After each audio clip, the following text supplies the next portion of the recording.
Good morning friends. Jyotiba Phule group of education नाम का एक बार फिर से स्वागत है। अपन पढ़ रहे थे बेटा चैप्टर नंबर 12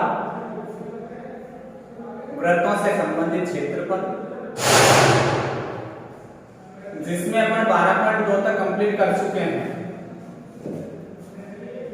आज अपन पढ़ेंगे बेटा 12.3 chapter 12.3। Question number first start. ध्यान से समझना। सबसे पहले चित्र,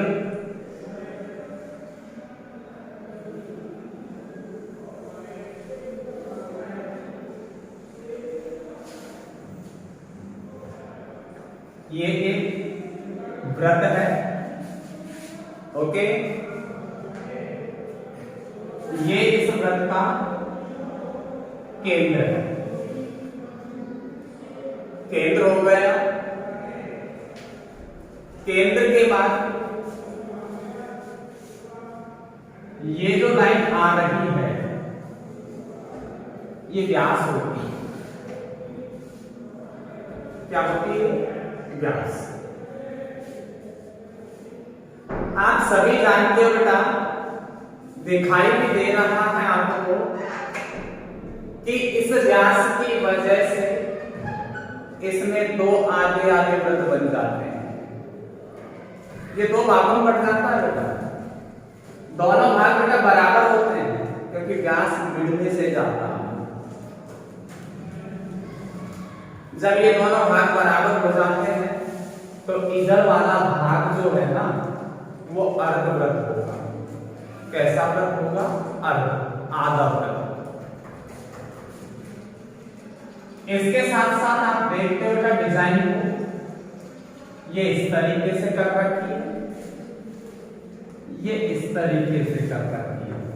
P Q R केंद्र O। क्लियर बात है?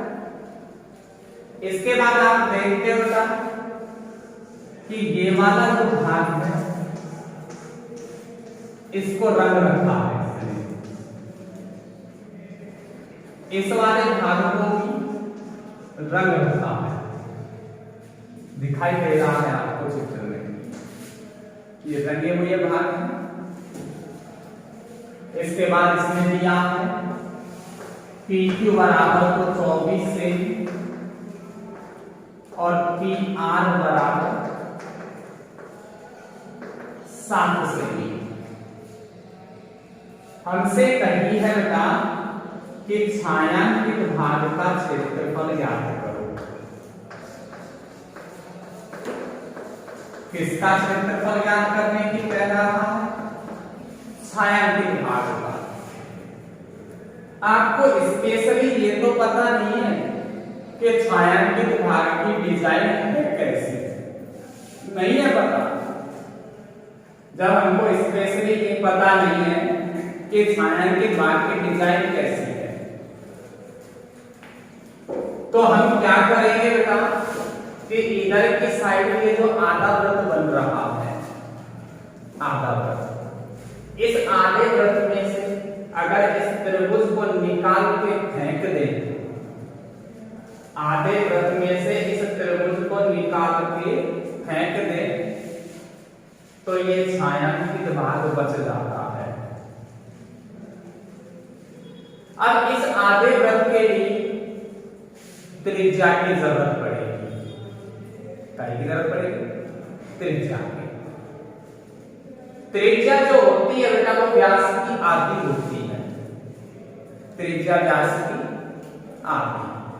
तो पहले इसका पता करना जरूरी हो गया, व्यास का। इस व्यास का पता करना जरूरी हो गया। देखो बेटा, इस व्यास की वजह से ये आधा वृत्त हो गया। आधे वृत्त में जो कोण बनता है ना वो हमेशा समकोण होता है, 90 डिग्री होता है। क्योंकि अर्धवृत्त में बना कोण 1/, समकोण होता है।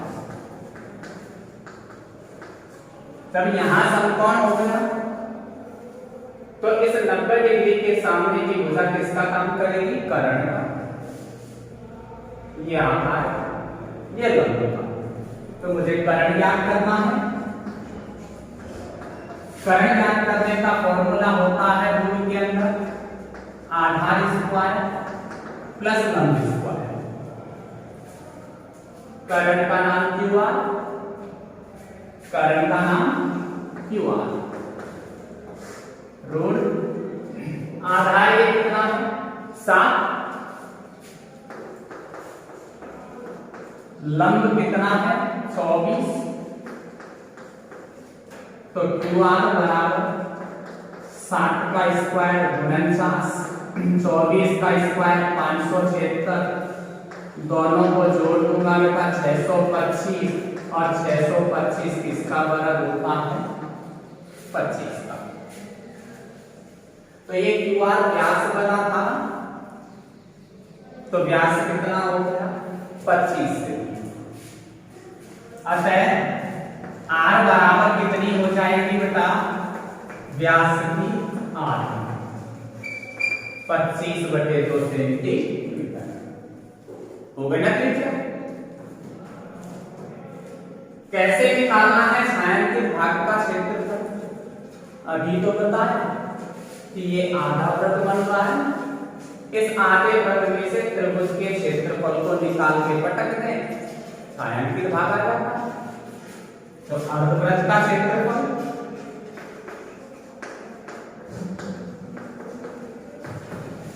माइनस त्रिभुज का क्षेत्रफल। बेटा आप जानते हो कि वृत्त के क्षेत्रफल का फॉर्मूला तो πr²। वृत्त है आधा, 1/2 हो गया। त्रिभुज के क्षेत्रफल का 1/2 गुणा आधार गुणा ऊंचाई होता है ना फॉर्मूला। 1/2 पाई की जगह बेटा 22/7। R का मान है 25/2। स्क्वायर मतलब इसको डबल बार ले माइनस 1/2 गुणा आधार। इसका आधार कितना है? 7। ऊंचाई कितनी है? 24। तो 7 गुणा 24। 2 का भाग 24 में 12। 2 का भाग 22 में क्या है? गुणा करना है 25 को 25 से। 625 को किससे गुणा करना है? 11 से। 625 को 11 से 11 5 55 22 27 7 2 66 68 कितना आ गया? 6875।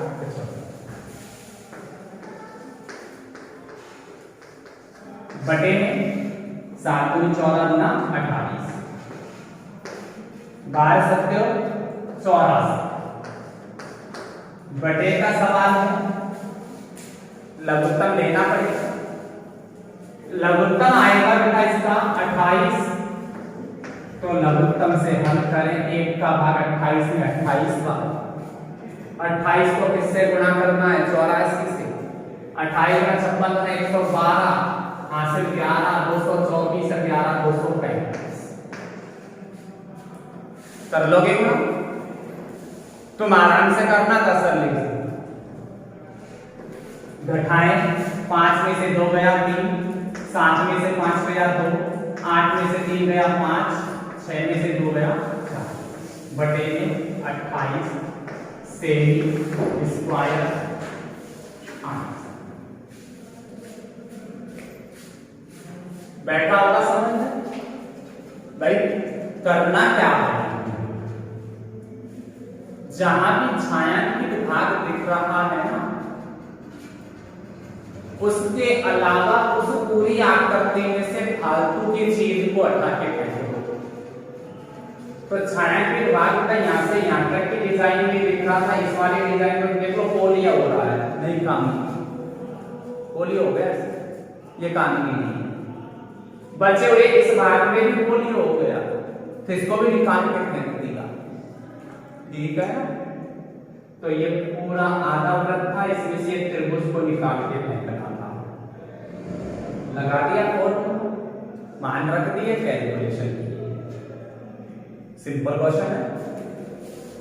नेक्स्ट चलते हैं क्या,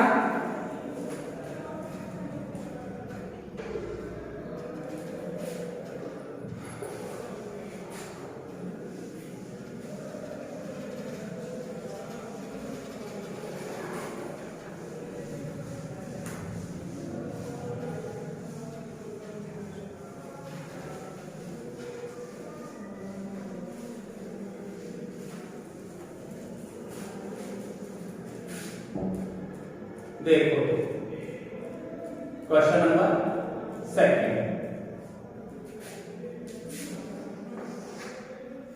देखना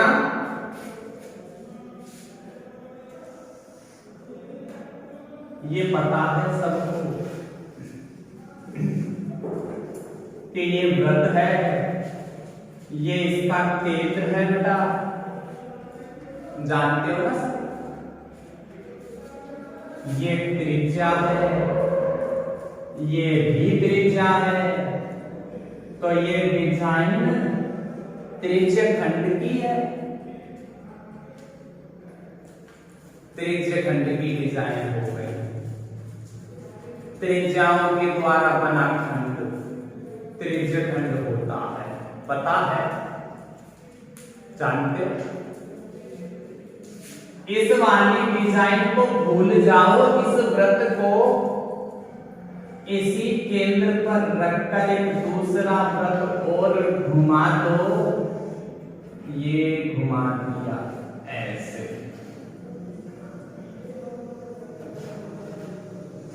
घुमा दिया, ये इस वाले वृत्त की त्रिज्या हो गई, हो गई, ये भी इसकी त्रिज्या हो गई। तो ये त्रिज्या बाहर वाले वृत्त की त्रिज्या है, तो ये वाली जो डिजाइन है वो इस बाहर वाले वृत्त के लिए इसकी डिजाइन का काम कर रही है, त्रिज्य खंड, त्रिज्य खंड की है। ए बी सी डी, यहां 40 डिग्री का कोण बना है, कितने डिग्री का बन रहा है, 40 डिग्री। इस वाले भाग को क्या कर रखा है, रंग रखा है, रंग दे, रंग रखा है। और इस छायांकित भाग का ही हमको क्या निकालना है, क्षेत्रफल। बेटा बड़ी वाली त्रिज्या है ना, वो 14 सेमी दे रखी है, छोटी वाली त्रिज्या है ना, वो 7 सेमी दे रखी है, दिख रहा है। और थीटा का मान इसने 40 डिग्री दे रखा है, कितना डिग्री, 40 डिग्री। और हमसे कह रखी है कि तुम छायांकित भाग का क्षेत्रफल निकाल दो। वो देखते हैं कैसे निकलेगा भाई, इधर ध्यान देना, ये छायांकित यानी रंगा हुआ भाग यहीं तो आ रहा है, इस डिजाइन भी आ रहा है, तो बेटा ये बाहर का त्रिज्य खंड है कि नहीं, इसमें से भीतर के त्रिज्य खंड को डिलीट कर दूं, मतलब हटा दूं, मतलब घटा दूं। बाहर के त्रिज्य खंड में से इस भीतर के त्रिज्य खंड को घटा दें, तो ये छायांकित भाग का क्या आ जाता है, क्षेत्रफल। कैसे आया बेटा, बाहर के त्रिज्य खंड में से भीतर के त्रिज्यखंड को गठाने पर बाहरी त्रिज्यखंड का क्षेत्रफल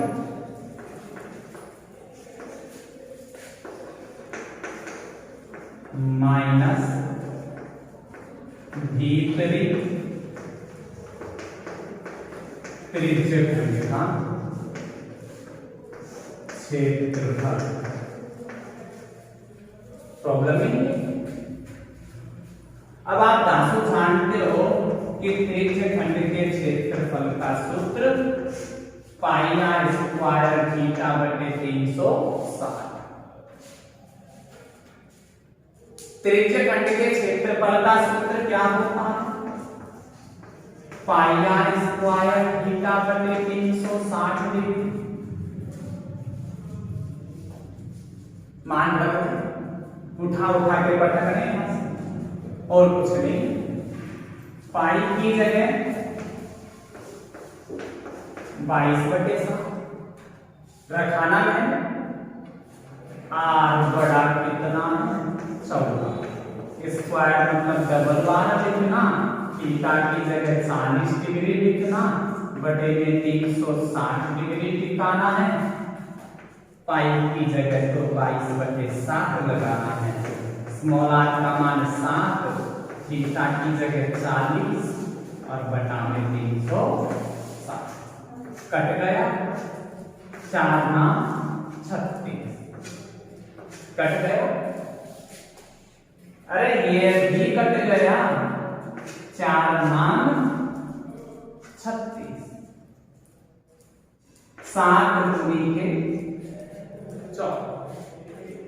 बेटा गुणा करना है। 14 गुना 28 होता है।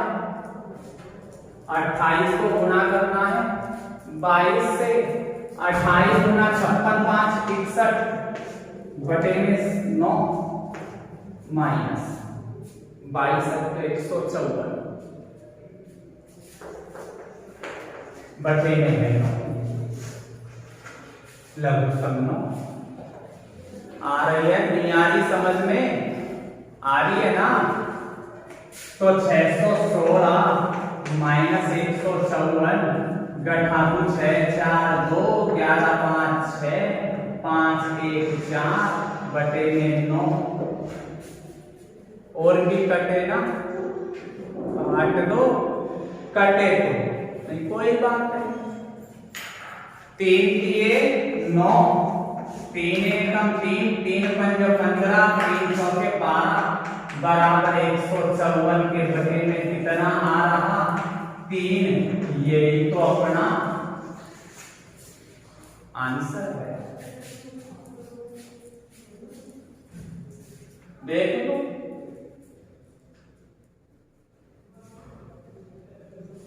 देख लो भाई, मेरे हिसाब से समझ में आ गया। मैं जो तीसरा प्रश्न आपको केवल हिंट दे देता हूं, करना तो आपको पड़ेगा, क्योंकि सारे सवाल मैं थोड़ी ना कराऊंगा, कुछ आपको भी दूंगा। करना, देखते रहो बेटा, कुछ भी नहीं है इन सवालों में। लगाओ सूत्र, आ जाएंगे उत्तर।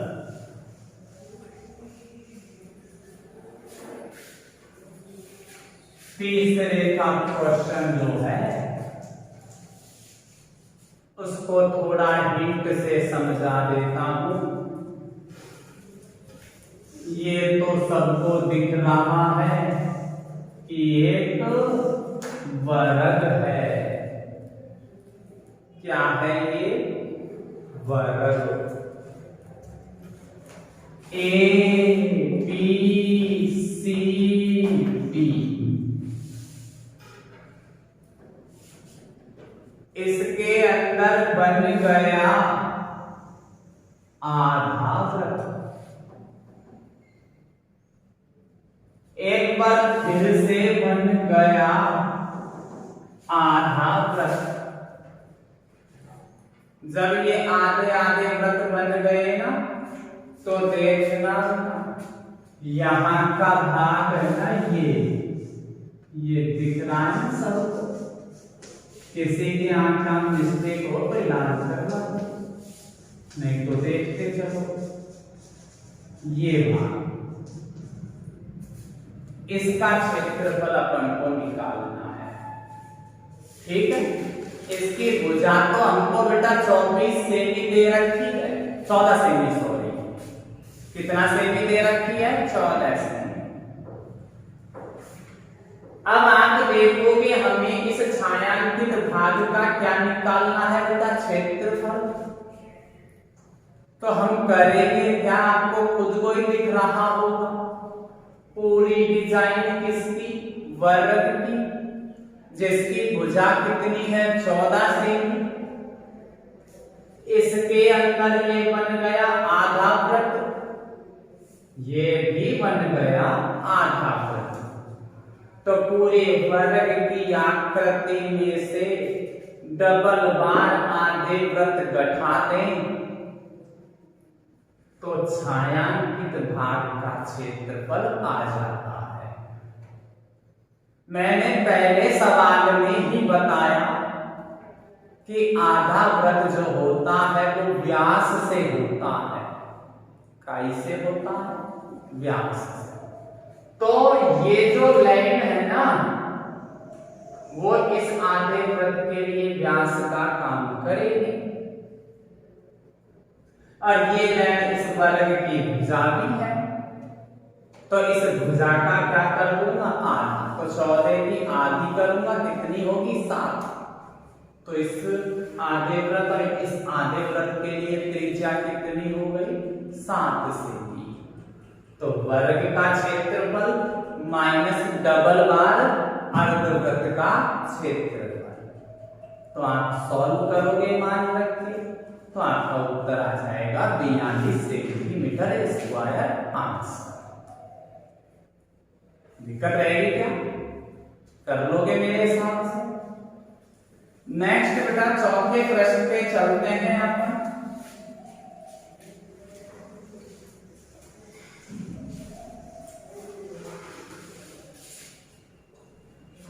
देखना प्रश्न नंबर 4, गर्मी है भाई।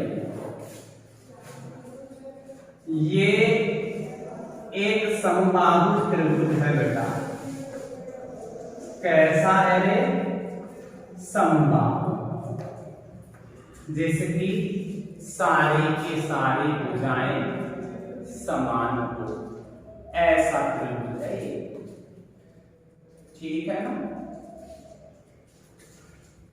इसके यहां ये वृत्त भी घूम रहा है,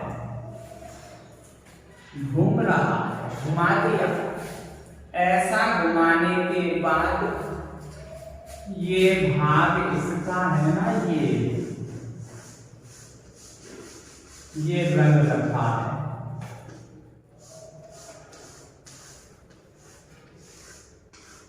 दिख रहा होगा आपकी बुक में, क्योंकि सिलेबस को सबने ले लिया होगा, किताब खोल के बैठते होंगे पढ़ने वाले जो है।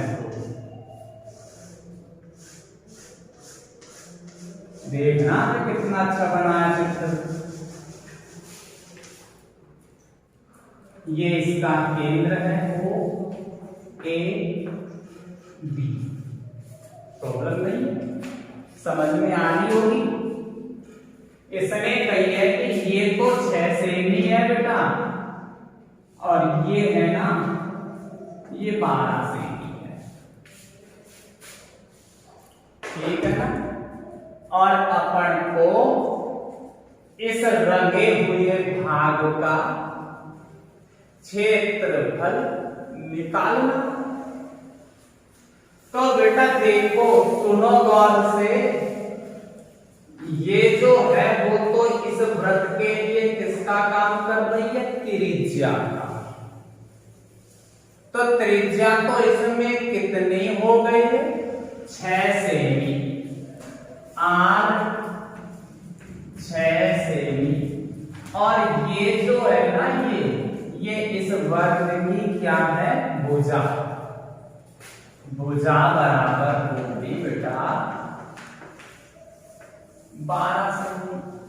सबको दिख रहा होगा मेरे हिसाब से। त्रिज्या भी मिल गई और भुजा भी मिल गई। अब इसके बाद मुझे इस रंगीन भाग का क्षेत्रफल निकालना है।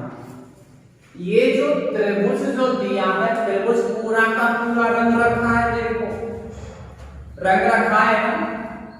जब पूरा का पूरा त्रिभुज रंग रखा है तो त्रिभुज तो कैसा है, इसमें समबाहु है कि नहीं? त्रिभुज कैसा है? समबाहु। तो मुझे समबाहु त्रिभुज का क्षेत्रफल निकालना पड़ेगा। समबाहु त्रिभुज का क्षेत्रफल निकालना पड़ेगा। बोला है इसमें समबाहु त्रिभुज दे रखा है, सब अपने आप देख लो। जिसका तो सूत्र होता है √3/4 गुना भुजा स्क्वायर। तो भैया √3/4 भुजा की जगह 12 स्क्वायर मतलब 2 बराबर। 4 से 4 को उड़ा रहा, 3 बार 12 की कितने आ गए? ये तो समबाहु त्रिभुज का क्या हो गया? क्षेत्रफल। ठीक है। अब इसके बाद ऊपर भी तो रंग रखा है इसको। अरे ये समबाहु तो ये था, ये पूरा बना था, इसका तो मैंने निकाल दिया। ऊपर भी तो रंग रखा है इसने, इसको भी निकालना है। इसको निकालने के लिए आप देखोगे ये जो डिजाइन आपको दिख रही है, ये पूरे एक तरह से वृत्त हो गई। इसमें ये केंद्र है, केंद्र से परिधि तक की दूरी त्रिज्या, ये भी त्रिज्या। बनने वाली डिजाइन त्रिज्य खंड की हो गई ना। ऊपर की डिजाइन भी त्रिज्य खंड की ही है, पर ये त्रिज्य खंड कैसा है? दीर्घ। कैसा त्रिज्य खंड है बेटा? दीर्घ त्रिज्य खंड। क्योंकि ये जो नीचे लघु त्रिज्य खंड तो बेटा नीचे त्रिभुज में आ गया, देखो ये इसमें समा गया कहीं। तो ऊपर का त्रिज्य खंड जो है वो कैसा है? दीर्घ त्रिज्य खंड। अब इसमें थीटा की जरूरत पड़ेगी, थीटा। मैंने कही थी कि थीटा तो केंद्र पे बनता है, कोण तो केंद्र पे बनता है। तो बेटा त्रिभुज कैसा है? समबाहु। सारी भुजा समान तो सारे कोण भी समान। तो ये तीनों कोण ही कितने कितने के होते हैं? 60 के। तो यहाँ थीटा है जो कितना डिग्री बन गया? 60 डिग्री। कोई दिक्कत वाली बात ही नहीं। तो इसमें थीटा का मान आ जाता है 60 डिग्री। बैठ गया ना। अब मुझे तो दीर्घ त्रिज्य खंड का भी क्या निकालना पड़ेगा? क्षेत्रफल, जिसका सूत्र πr² कोष्टक में 360 माइनस थीटा बटे में 360 डिग्री होता है ना बेटा। ये सूत्र पाई की जगह मुझे रखना है 22/7। आर दे रखी है 6 स्क्वायर मतलब 2 बार लिखो। 360 माइनस थीटा की जगह 60 बटा में भी 360 लिख दिया। तो बेटा 22/7 गुणा 6 को 6 से 36, 360 में से 60 घटाया 360 कट गया 36 से 36 कट गया। तो बेटा 22/66 मतलब 660/7 सेमी स्क्वायर किसका आ गया वो दीर्घ त्रिज्यखंड का क्षेत्रफल। मुझे तो पूरी आकृति का निकालना है ना, छायांकित भाग का, तो दोनों को जोड़ देंगे। छायांकित भाग का क्षेत्रफल के लिए दोनों को प्लस में लिख दो, 36√3 प्लस 660 बटे में 7। आगे इसको आप बटे का सवाल है, लघुत्तम से सॉल्व कर लेना। देख लो यहां तक, कोई प्रॉब्लम हो तो कमेंट जरूर किया करो। कितने क्वेश्चन हो गए? 4। आगे और देख लेना। धन्यवाद।